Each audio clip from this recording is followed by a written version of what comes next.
future. Snow is beginning to fall, and the fall completely envelops your town. What's going to happen? Tons of freaky shit. Yes, well, let me go to fuck to bed. Quit putting shit on my screen. You should go to bed. You should go to bed.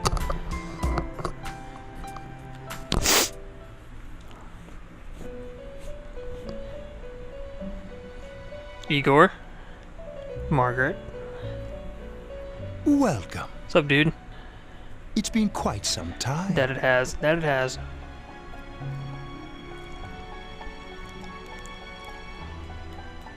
Do not be alarmed. You are fast asleep in the real world. I have summoned you within your dreams. Now then, your journey has taken you quite a distance thus far. That it has. Do you believe you'll be able to successfully solve this mystery? I can solve it. Splendid! The precise destination of this vehicle, that too is getting rather hard to judge. If we continue driving blindly, we may end up leading you further away from the mystery that you must reach. Well, why don't we take a moment to look back on your journey? It was for that purpose that I summoned you here tonight. Alright, cool. Margaret?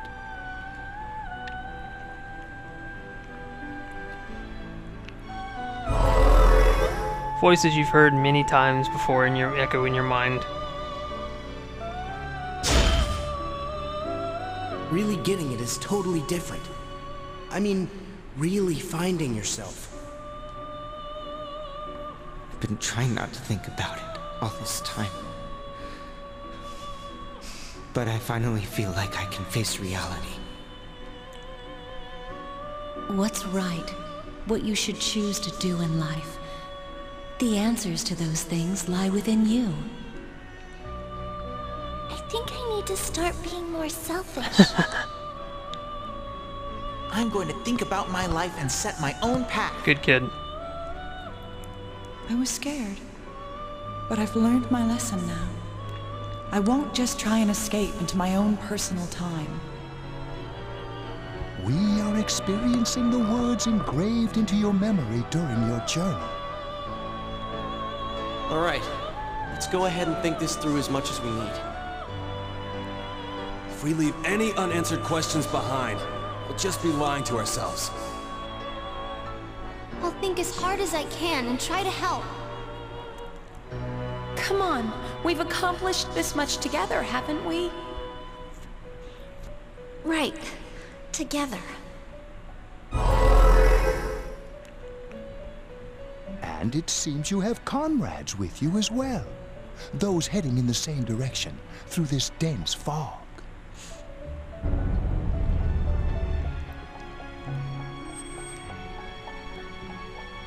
You see, my question is, who's driving the car? We'll be parked for the moment while I confirm our current heading. Okie doke. As I mentioned previously, this year will signal a great change in your life. Though there isn't much time left, it can be worth your while to take the time to stop and reflect. People are like water flowing in a river. There is only one stream, but all who pass through it are affected differently. True. Very true. Some travel fast. Some change their course, experiencing countless events as they travel down the river of time. Just so. The state of this room reflects the scenery of your heart. Perhaps this may be a time for contemplation rather than action. Good point.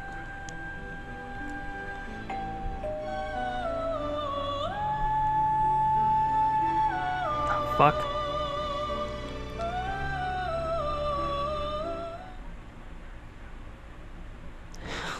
Is that a fucking doorbell? Ding ding. Damn. Yeah, I'm coming.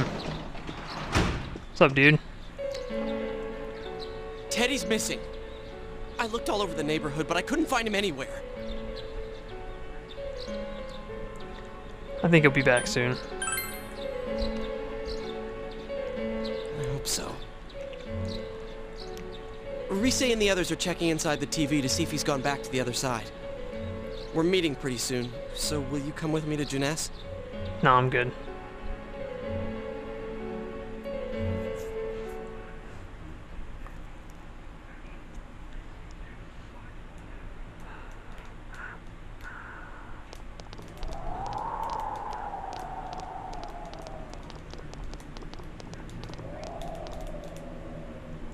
It's no use, man. We can't find him. No luck for me either. I didn't sense anything over there. The fog's so dense it might be affecting my readings. Could be. I wish I could do better. I'm sorry. Nah, you're good. Don't worry about it. That Ted. Don't tell me he really went back to his world this time. We told him over and over that he could stay here. That we did. That we did.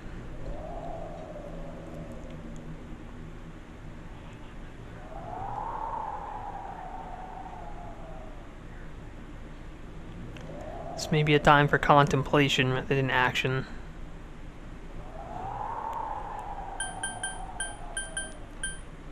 He'll be back for sure.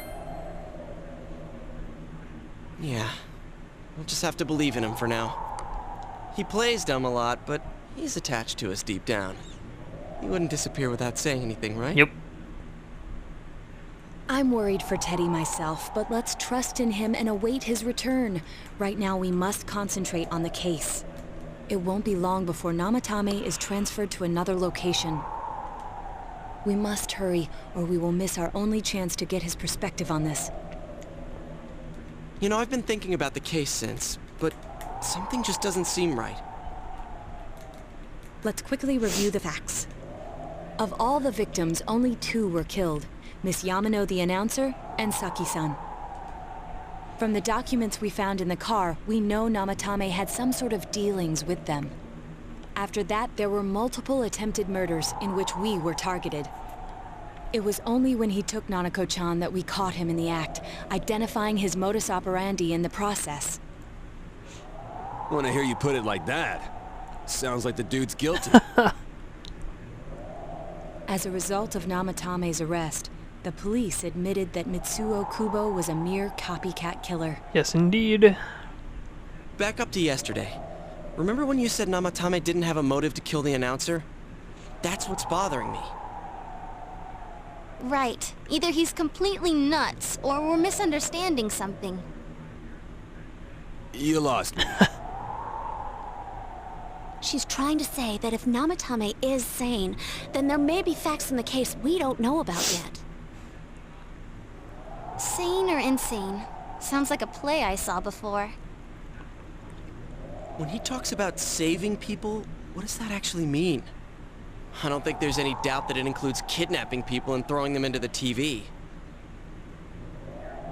Could he mean saving them through death? Nah. He did call himself a savior, and said that the other side is a wonderful world. So they'll be saved if they die? What a bunch of crap! The bastard should have gone and saved himself! What do you think, Senpai? There's something else. If you think about it normally, it's gotta be him. But there ain't nothing normal about that world anyways. There's something I've been wondering about for a while.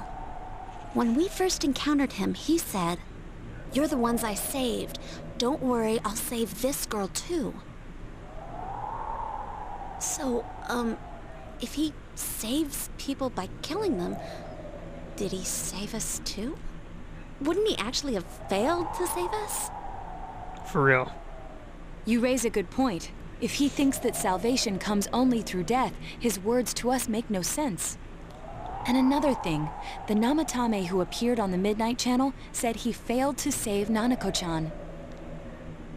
Well, maybe he really was trying to save the victims by putting them inside the TV. Come on, don't get all quiet like that. You guys know I just say the first dumb thing that pops into my head. Makes sense. The possibility that he truly intended to save us. But he's still the one who threw in Saki-senpai and that announcer, right?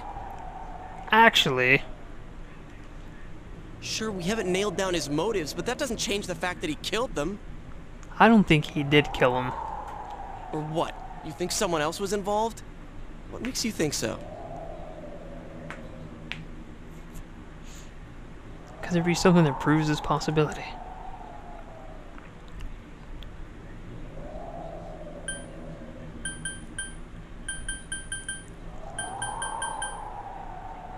The diary. But that points straight at Namatame. Come on, man. What was it? It was, copy alibi. The letter, maybe? Warning letter? Oh, yeah. Whatever happened to that thing? If Namatame's the killer, he must have been the one who wrote it, right? Let's review them. Don't rescue anymore.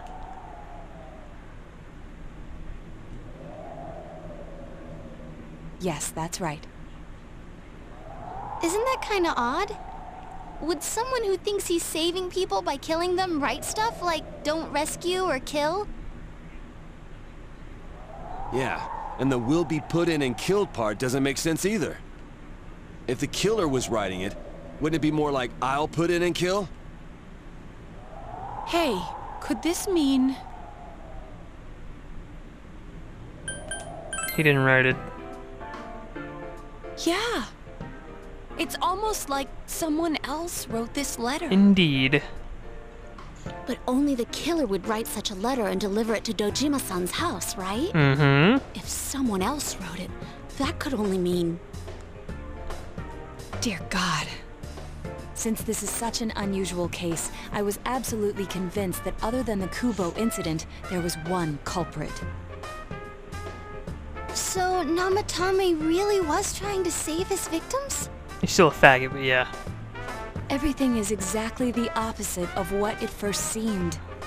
In Namatame's parlance, failing would have been the first two cases when the victims died. If he had used his method twice and failed both times, he would hardly have continued using the TV. And yet he did. It all seems to suggest that someone else wrote this warning letter while observing the entire case. Question is, can you figure out who it is? Because I already know. Someone else?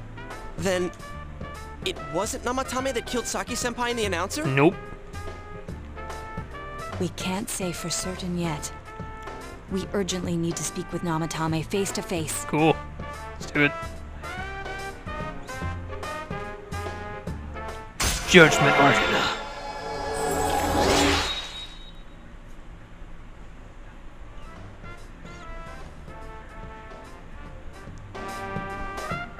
How though? After what happened yesterday, they said they're gonna tighten security. I have a plan. But there's no time to waste. Let's hurry to the hospital.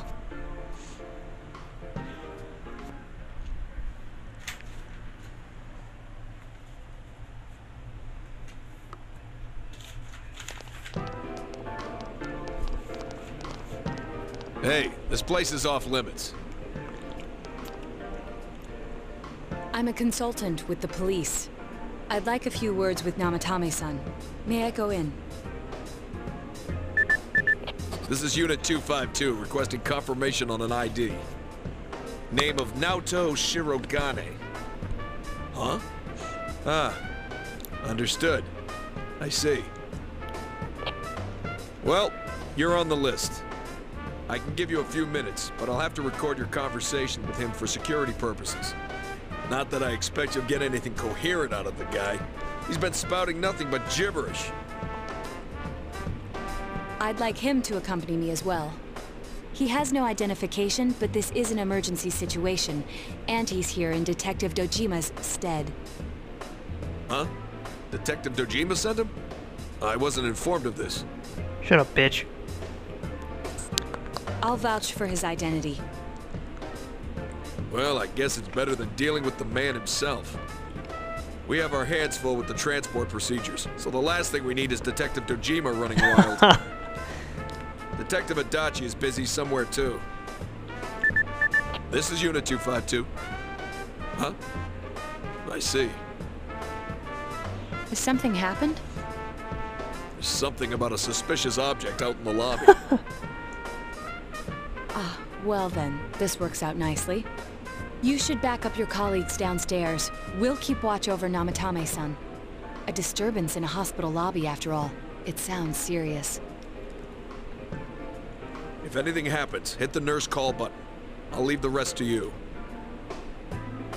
Understood. Please be careful. Get fucked. I knew they were undermanned, but I didn't expect it to go this smoothly. Brilliant. Wow. There's nothing much inside that suspicious object, so he won't be gone long. All right, then now's our chance to talk to Namatame.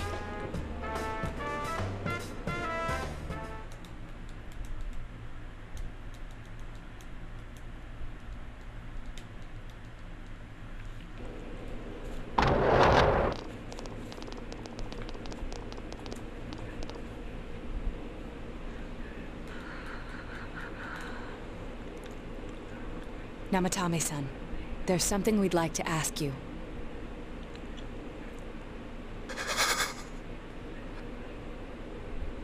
It's tempting to think that you were the culprit behind this entire case. And to be honest, there are many in this town who hope you are. But we are here to learn the truth. So please, answer our questions. Huh?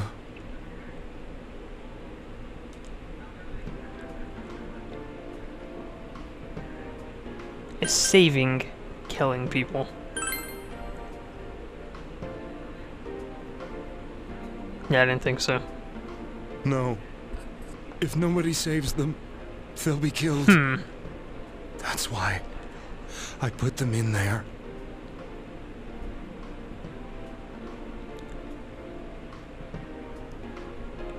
Who'd you throw in first?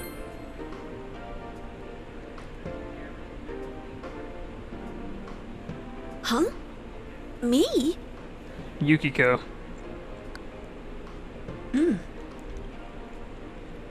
You didn't kill those two girls, did you?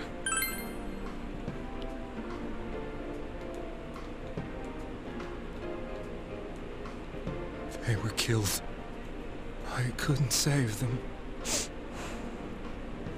Then tell me if my estimation is correct so far. After discovering the Yamano and Konishi incidents, you realized an appearance on the Midnight Channel meant certain death. Thus, to save her from that fate, you kidnapped Yukiko Amagi. You couldn't let her be killed, so you threw her into the TV, preventing the killer in this world from reaching her.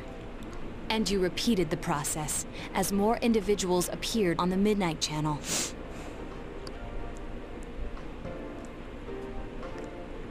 It all falls into place. His body is weak, but his mind is sound. He's trying to tell us the truth. Yeah, but if the stuff he's saying is true... There's another killer who murdered the first two victims? Yep. Indulge us in a few more questions.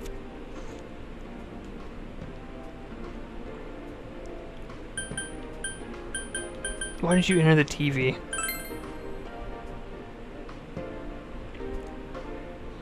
I didn't know. I never thought it would be that kind of place. Makes sense. Who killed the first two? I have no idea. I want to know that too. Why the warning letters? What are you talking about? As I thought. You believe me? Pretty much. Did they find him? Did they find the one who did such cruel things? Guy's face like, what the fuck? Mayumi. Please calm down. Our ability to find the culprit rests on you. We know about the other world. In fact, we're the only ones who can fully understand what you have to say. Only you? Pretty much. We did blame you for everything at first. But now I think we can accept whatever you got to tell us as truth. Please, tell us everything you can, calmly and slowly. You're willing to listen? Do my story? I ain't gonna write a fucking book about it, but yeah.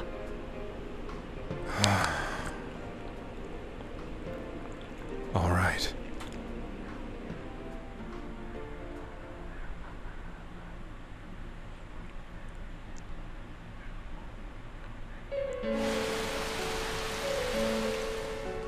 Soon after my affair with Mayumi became common knowledge, I returned to my parents' home, as if to run away from the scandal. And I started drinking heavily to drown my anxieties. I hadn't been able to reach Mayumi at all, and that didn't help either. Mayumi, where are you? She'd been disgraced on all the afternoon shows, and forced to resign from the program she was on. I caused her so much trouble. I wanted to at least apologize to her, but I couldn't even do that. I lost the will and energy to do anything. Then, one day, the rumor I heard some time ago came back to me. Since I had nothing better to do, I sat down blankly in front of the TV and watched my own reflection. And all of a sudden, there was Mayumi. Mayumi? Is that you? The Mayumi inside the TV looked as if she was calling to me for help. Mayumi? Mayumi! When I reached out unthinkingly to touch her, my arm disappeared into the TV, as if I had dipped it into a pool of water. I was so shocked that I lost my balance and nearly fell face first into the TV. Huh.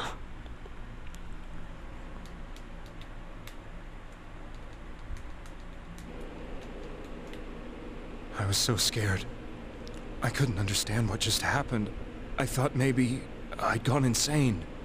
In the end, I decided to think of it as just a dream, and I went back to the city the next day after finishing work. Oh, it was no dream. The next afternoon when I got to work, I was fired on the spot, as I expected. That wasn't what broke me, though. It was Mayumi being found dead. And not just that, but it had happened in my hometown.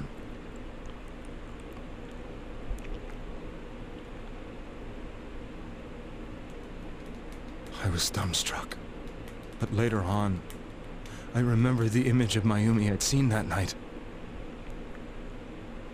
Was it not a dream? Could it really have been an SOS from Mayumi? I hadn't touched another TV because the first time was so terrifying, but I decided to try it again. And I confirmed that none of it was a dream. So that image, was it something Mayumi showed me, calling for help?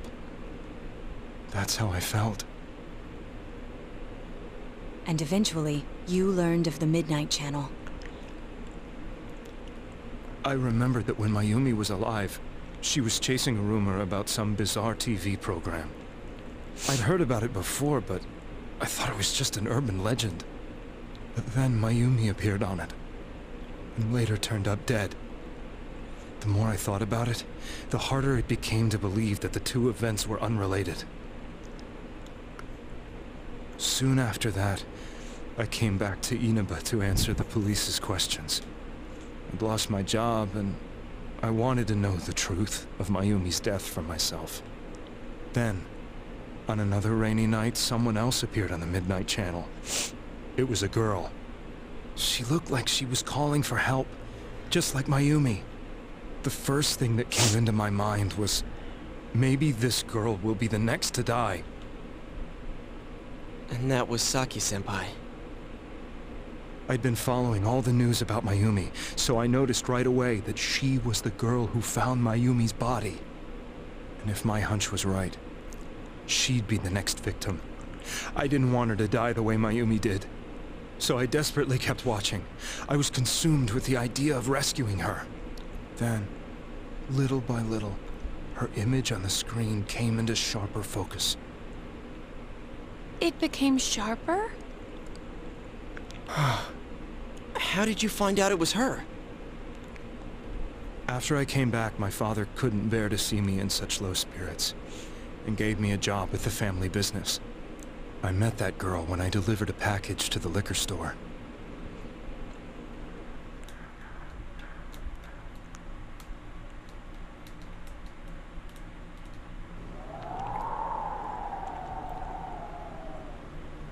After agonizing over it, I decided to meet her, and told her to be careful.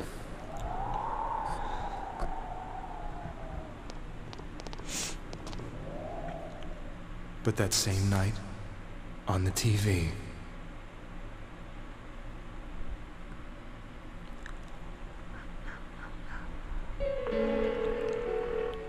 she looked as if she was being engulfed by some black shape.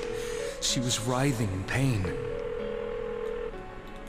That's why I warned her. Why won't she pick up the phone? Come on! Please!